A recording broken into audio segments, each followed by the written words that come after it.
بسم اللہ الرحمن الرحیم رب اشرح لی صدری ویسر لی امری واحلل عقدۃ من لسانی یفقهوا قولی لک الحمد یا اللہ والصلاة والسلام علیک یا رسول اللہ وعلی آلک واصحابک یا حبیب اللہ۔ اللہ تبارک و تعالی جل جلالہ وعظم نوالہ کی حمد و ثنا حضور سرور کائنات مفخر موجودات قائد المرسلین خاتم النبیین احمد مجتبی جناب محمد مصطفیٰ صلی اللہ علیہ وسلم کے دربار گوہربار میں درود و سلام کا تحفہ پیش کرنے کے بعد ماہ رمضان مبارک کی مبارک ساعات اور حالت روزہ میں درس صراط مستقیم میں ہم حاضر ہیں۔ دروس صراط مستقیم کا جو سلسلہ روزانہ کا جو ہمارا جاری و ساری ہے، اس سلسلہ کی یہ ایک کڑی ہے۔ مختصر سی گفتگو آپ کے سامنے گوش گزار کروں گا۔ موضوع جو آج ہماری اس گفتگو کا ہے وہ ہے نماز پنجگانہ کی فضیلت۔ نماز پنجگانہ یہ فرض ہے ہر عاقل بالغ مرد عورت مسلمان پر۔ نماز پڑھنے والا آدمی رب ذوالجلال اسے دنیاوی اخروی انعام و اکرام سے مالا مال فرماتا ہے۔ نمازی کو رب ذوالجلال نماز کے دامن میں جو فوائد ہیں، ثمرات ہیں، ظاہری معنوی، اس میں جو برکات کا سلسلہ ہے وہ عطا فرماتا ہے۔ نماز اسلام کا اہم رکن ہے، نماز دین کا ستون ہے، نماز مومن کے لیے معراج ہے، نماز ظاہر اور باطن کا نور ہے، نماز بندے اور مولا کے درمیان ایک رابطے کا بہت بڑا ذریعہ ہے۔ نمازی سے رب ذوالجلال خوش ہوتا ہے۔ نماز پڑھنے والا اس کے گھر میں رحمتوں کا نزول ہوتا ہے، اس کے رزق میں برکت آتی ہے، اس کے لیے کام آسان ہو جاتے ہیں۔ رب ذوالجلال کی طرف سے نمازی کو مدد حاصل ہوتی ہے۔ نماز جو ہے، جو ہمارے دین کا اہم رکن ہے، ستون ہے، اس کا بار بار ذکر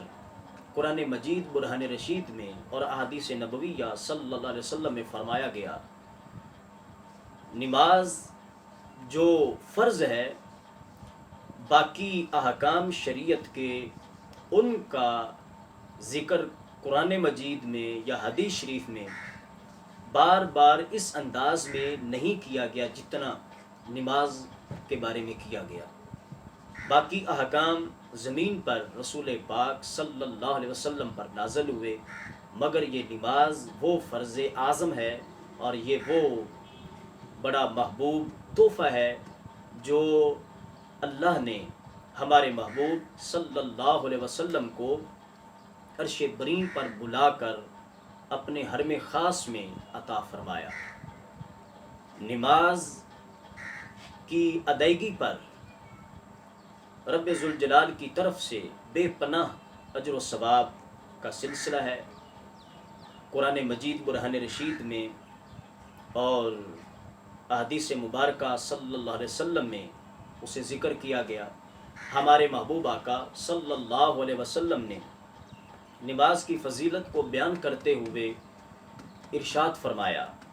صحاح میں یہ حدیث شریف ہے، آپ صلی اللہ علیہ وسلم نے حصی مثال دے کر نماز پڑھنے پر جو اجر ہے اور جو اب رب ذوالجلال کی طرف سے ابر کرم برستا ہے اس کا ذکر فرمایا۔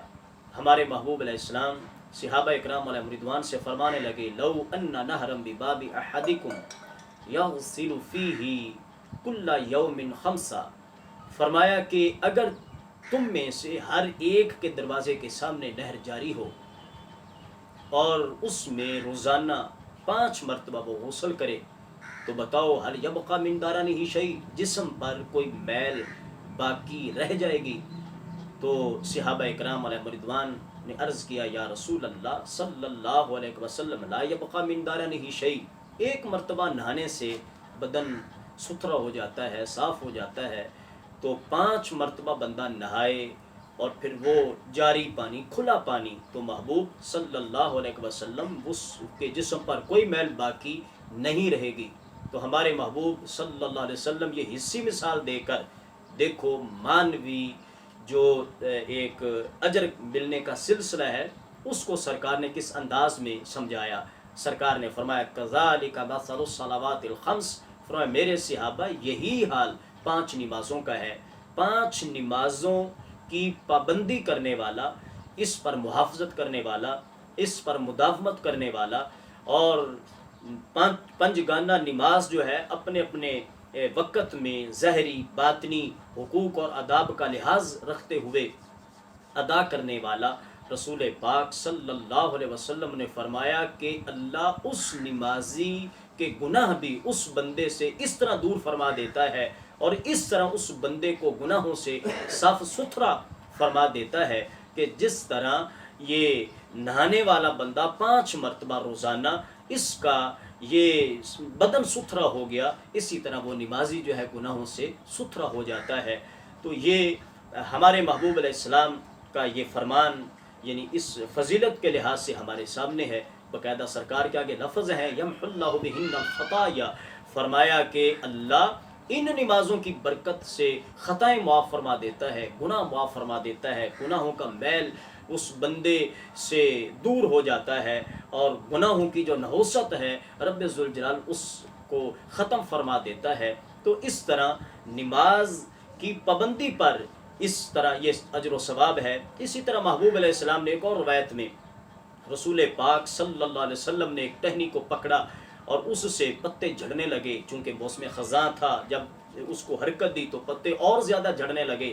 تو محبوب علیہ السلام نے صحابہ سے فرمایا صحابہ تم نے پوچھا نہیں کہ یہ میں نے ایسا کیوں کیا؟ عرض کیا یا رسول اللہ صلی اللہ علیہ وسلم آپ بہتر جانتے ہیں، اللہ اور اس کے رسول صلی اللہ علیہ وسلم زیادہ جانتے ہیں کہ یہ آپ نے کیوں کیا، اس کی ریزن کیا ہے، اس کا سبب کیا ہے۔ تو ہمارے محبوب علیہ السلام نے فرمایا کہ میرے صحابہ جب کوئی مسلمان بندہ اچھے طریقے سے وضو کر کے اور نماز کے لیے وہ کھڑا ہو جائے اور نماز ادا کرے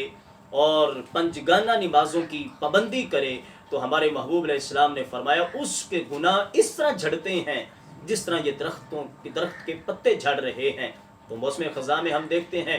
کتنے درخت ایسے ہوتے ہیں کہ وہ بالکل پتوں سے خالی ہو جاتے ہیں۔ تو یہ مطلب خلوص کی طرف بھی سرکار نے اشارہ فرما دیا کہ نماز میں جس قدر خشوع ہوگا، خضوع ہوگا، خلوص ہوگا، للہیت ہوگی، انہماک ہوگا، تو اسی قدر رب ذوالجلال اس نمازی کے گناہ دور فرما دے گا۔ لہٰذا اس اجر و ثواب کے پیش نظر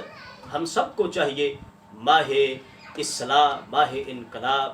یہ ماہ صیام، ماہ مہمان، اس میں ہم اپنی اصلاح کریں۔ جو نمازوں کے لحاظ سے ہمارے اندر کوتاہیوں کا سلسلہ ہے، غفلت کا سلسلہ ہے، اور چھوٹی موٹی بیماری یا کوئی کام کاج کی مصروفیت اسے آڑ بنا کر لوگ مرد بھی اور گھر میں جو عورتیں ہیں وہ نمازیں ادا نہیں کرتے، تو یہ ہیلے بہانے اس طرح کے نہیں چلیں گے۔ چونکہ ہاں شرعی عذر ہو تو پھر تو ہے، اور شرعی عذر یہ چھوٹے موٹے اس طرح کے یہ شرعی عذر نہیں ہوتے۔ نماز کی جو فضیلت ہے، اس کی جو اہمیت ہے، اس کی جو قدر و منزلت ہے، اور اس کے اندر اس کے دامن میں رب ذوالجلال نے جو کیا کیا اپنی نوازشات کا سلسلہ رکھا ہوا ہے، اس کے پیش نظر ہمیں اس تحفے کی قدر کرنی چاہیے، نماز کی پابندی کرنی چاہیے۔ اور پھر یہ فرض ہے، نماز ہم پر فرض ہے، اور پھر یہ کہ یہ اگر ادا نہیں کریں گے تو پھر ظاہر ہے اس بندے کے اوپر قرض ہوگا اور وہ بوجھ ہوگا، اور وہ اس طرح پھر نحوست پھیلتی ہے، بندے کا دل بھی بے قرار اور ذہنی طور پہ بھی بے سکونی اور بے چینی، اس طرح کا سلسلہ وہ ہوتا ہے۔ تو نماز ادا جب کریں گے تو چونکہ یہ رب کا بہت بڑا ذکر ہے، الا بذکر اللہ تطمئن القلوب، رب فرما رہا ہے کہ میرے ذکر میں دلوں کا سکون ہے، تو یہ جو رب کا سب سے بڑا ذکر ہے جس کی بار بار تاکید فرمائی گئی اور محبوب علیہ السلام نے اسے محافظت فرمائی. صحابہ اکرام علیہم رضوان کا جو نمازوں کی پابندی کا عالم تھا وہ تو اس قدر تھا کہ یعنی اس قدر بیماری کہ اگر دو نمازیوں کے درمیان دو جو اسلامی بھائی ہیں ان کے درمیان اگر شخص جو ہے وہ اس طرح اسے مسجد میں لایا جا سکتا ہے اور وہ نماز ادا کر سکتے ہیں تو پھر بھی اس طرح صحابہ اکرام علیہم رضوان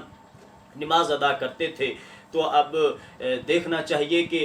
کیسی یعنی وہ بیماری ہے کہ دو بندے پکڑ کے اپنے اس ساتھی کو لا رہے ہیں مسجد میں پھر بھی وہ نماز نہیں چھوڑ رہے اور نماز سے غفلت نہیں ہو رہی. تو ہمیں چاہیے کہ ہم بھی نماز کی عظمت کو سمجھیں اور اس کی اہمیت کو سمجھیں. یہ ستون ہے نماز کا، اگر یہ ادا نہیں کریں گے تو پھر ہمارا دین جو ہے وہ ناقص ہو جائے گا. ہمارا ایمان جو ہے جس کی بنیاد جو ہے وہ ان ستونوں پہ ہے تو پھر وہ ایمان بھی اس میں کمزوری آ جائے گی. لہٰذا ہمیں چاہیے نمازوں کی پابندی ہو، مسجدوں میں رونق ہو، مسجدیں بھری ہوئی نظر آئیں اور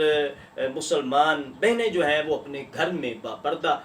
نمازوں کا اہتمام کریں. ماہ رمضان شریف کے ان